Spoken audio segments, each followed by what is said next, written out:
Hello everyone, today I'm going to be teaching you how to paint, what you need, and the process of doing it. So let's get started.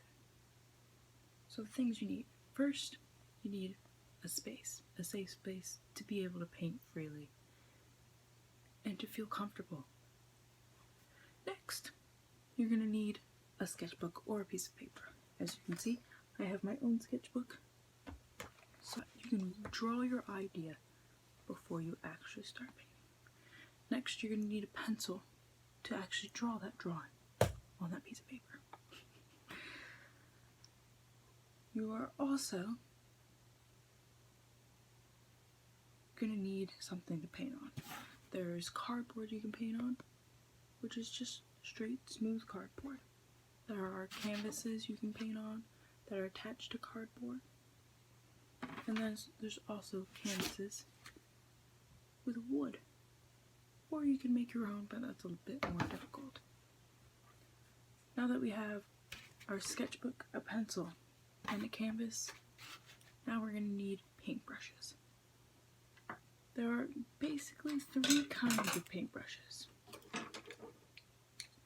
There's the big paintbrushes, then there's the middle-sized paintbrushes, and then the small-sized paintbrushes. As you can see, the handles all themselves are different sizes, as well as the brush shapes: rounded, flattened, pointed. With these different kind of paintbrushes, they do different things with the paint.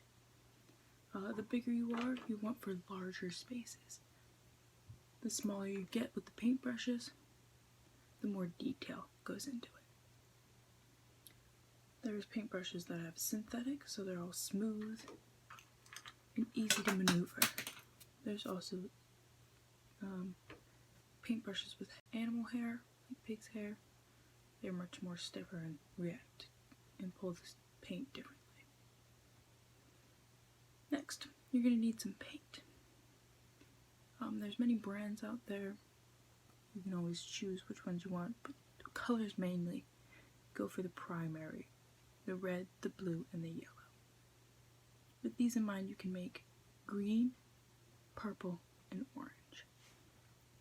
But also, don't forget white and black.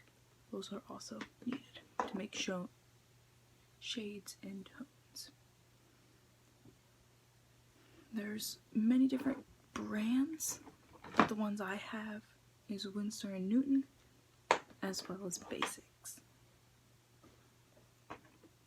Now that you have that, you'll need something to put the paint on.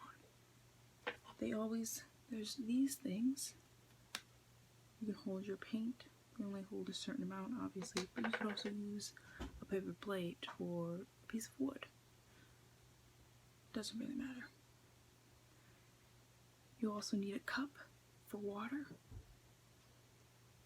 to rinse your paintbrushes off if you're changing colors, or if you're done using that brush. It's always good to soak it before you wash your brushes again.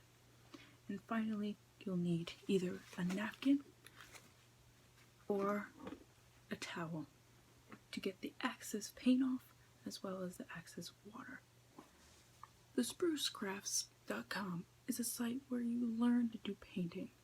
You can learn to paint a painting, your house, or even just an object like a cup or glass. They are very informative and a website you definitely should check out. Now let's look into the process of painting. So there is either four to 5 steps of painting. First, you're going to sketch. As you can see, I already sketched mine. This is going to be a rough sketch, so it doesn't have to be perfect and doesn't have to look beautiful. It's just a basic outline of what you want. Next, you're going to decide colors.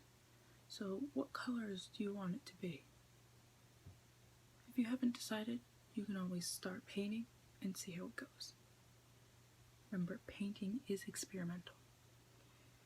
And then step 2, you're going to grab your canvas, your blank canvas, which I have right here, And this is where you can get either third step or third and fourth step. So third step, you could paint the entire canvas one color. Then your fourth step would be to copy and paste what you're drawing onto your canvas. Or your third step would be to copy and paste. So if you're going to the third and fourth, where you cover your canvas with one color your background first, fine. Your fifth step would be to fill in your outline that you copied and pasted onto the canvas. Then you can add on to that. Say if you want shading or volumizing. So that is all entitled to your creativity. So now that you know the steps, let's get painting.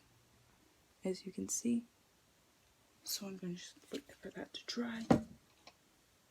But back to the painting, you should always avoid eating anything because the painting is toxic. So with that being said,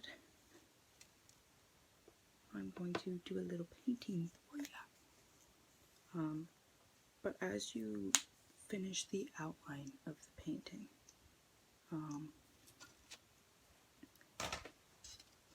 just remember to fill in the color of your painting. So like these leaves, I'm going to have blue. So I'm just going to fill them in with a larger paintbrush. And it doesn't have to stay in the lines, but because you can always fix it, so it doesn't really matter. So I'm just going to make a rough paint of inside.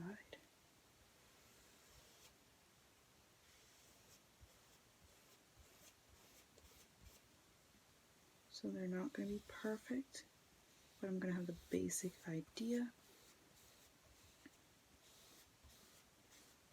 of the painting based on the colors that I've used.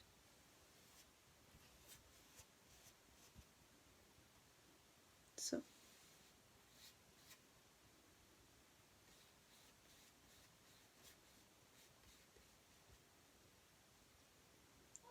also, after you have filled in your painting, it always is a good idea to see if you want to add anything to it. So, say if you want to add a bit of, I don't know, shading to it, give the flower leaves a little texture, or if you want to add an entirely different color to give it a little fantasy vibe, you're always entitled to it because it is your work and you can do it however you like. So now that I have finished painting, it more looks like a blob of blue, but you can see where the colors mix. Don't forget to put your paintbrush back in that water. Well, here's the end result of the painting. I hope you guys enjoyed that, and you can always try painting on your own. Have a good one, guys. Thank you.